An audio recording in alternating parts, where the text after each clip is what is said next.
तो मैं एक और ही बहुत ज़बरदस्त स्पॉट पे आ चुका हूँ इस वक्त मिन्स्क में। ये है मिन्स्क का museum of natural history and great patriotic war. चूँकि ये एक बेलारूस जो है वो एक डिक्टेटरशिप है, और डिक्टेटरशिप जो है वो आर्मी की सपोर्ट के बगैर कभी भी पूरी नहीं हो सकती, और यूजुअली डिक्टेटर जो है वो आर्मी से ही आता है, जैसे कि पाकिस्तान में भी अब इस वक्त डिक्टेटरशिप है। तो जब डिक्टेटरशिप होती है तो इस तरह के वॉर म्यूज़ियम तो बनते ही बनते हैं। तो क्यों ना हम चल के इस वॉर म्यूज़ियम को अंदर से देखें। तो लेट्स गो। एंट्रेंस पे ये बहुत ही खूबसूरत किस्म का मुजस्समा बना हुआ है,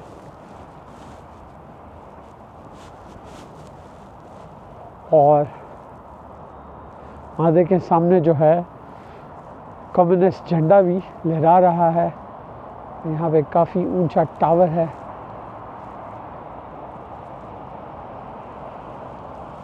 आर्किटेक्चर के हिसाब से काफ़ी खूबसूरत बिल्डिंग है। आपको पता है पैसा तो हर मुल्क में मिलिट्री के पास ही होता है।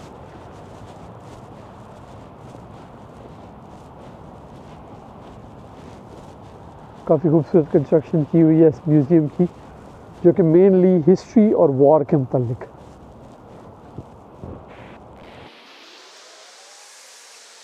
Really amazed by the sculpture in Minsk. जहाँ भी जाएं वहाँ पे बहुत ही खूबसूरत स्कल्पचर बने हुए। यहाँ भी देख सकते हैं मेरे बैकग्राउंड पे कि एक सोल्जर खड़ा है और उसके साथ में एक लड़की है जो कि उसको कुछ दे रही है, उसको बाय बाय कह रही है जंग में जाने से पहले। तो हर जगह पे यहाँ बहुत ही खूबसूरत स्कल्पचर्स, तो हर जगह पर यहाँ पर बहुत ही खूबसूरत स्कल्पचर्स बने हुए हैं, जो कि सिटी की खूबसूरती को मज़ीद इजाफा कर रहे हैं। इसको यूरोप का लंग्स भी कहा जाता है, क्योंकि इनका जो 95% ऑफ द एरिया है वो फॉरेस्ट से कवर है।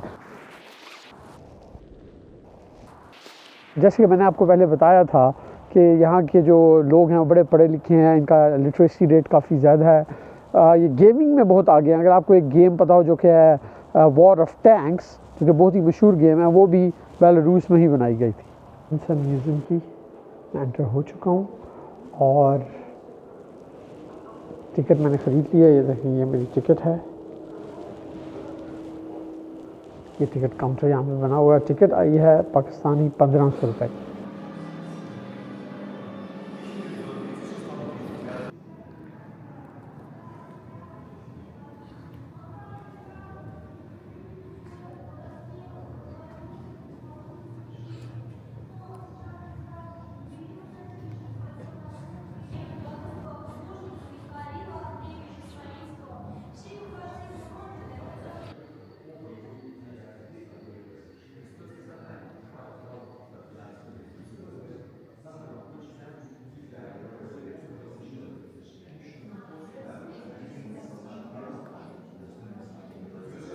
मैं म्यूज़ियम के अंदर आ चुका हूँ। ये तो म्यूज़ियम है, ये बेसिकली हिस्ट्री बताता है जब जर्मनी ने अटैक किया था वर्ल्ड वॉर 2 में बेलारूस के ऊपर और मिन्स्क के ऊपर कब्ज़ा करने की कोशिश की थी, तो इन लोगों ने कैसे डिफेंड किया था। तो ये अभी तक 1950 में जो जंग हुई थी सेकेंड वर्ल्ड वॉर, उसकी हिस्ट्री को रिपीट करके अपने मोरल को बुलंद कर रहे हैं, ताकि कम्युनिस्ट गवर्नमेंट जो है और डिक्टेटरशिप को आगे बढ़ाया जा सके और ऐसी जंग को हमेशा रोका जा सके और दुश्मन को हमेशा शिकस्त दी जा सके। एक कम्युनिस्ट और डिक्टेटरशिप की एग्ज़ाम्पल के हमेशा अपनी मिलिट्री की जो कामयाबियाँ उनको बढ़ा चढ़ा के बताया जाए।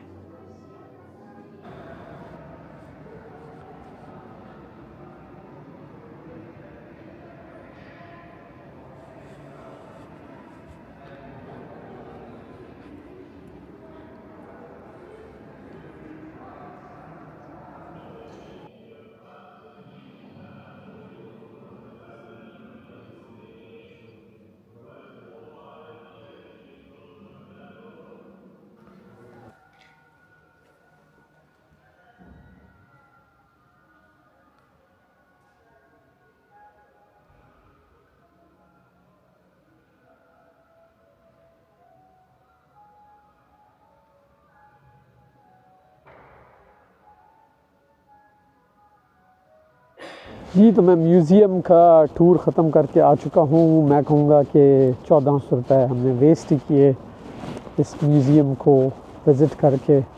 और अगर आप बेलारूस आ रहे हैं और मिन्स्क के इस म्यूज़ियम के बाहर से गुज़र रहे हैं तो अंदर जाने की कोशिश नहीं करें, क्योंकि अंदर कोई भी काम की चीज़ नहीं है।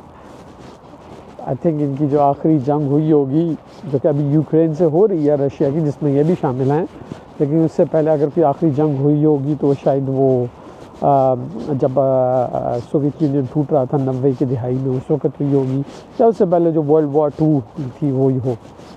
तो यहाँ पे जाने का कोई फ़ायदा नहीं था, it was waste of money. चलें अपनी नेक्स्ट डेस्टिनेशन की तरफ चलते हैं, लेट्स गो।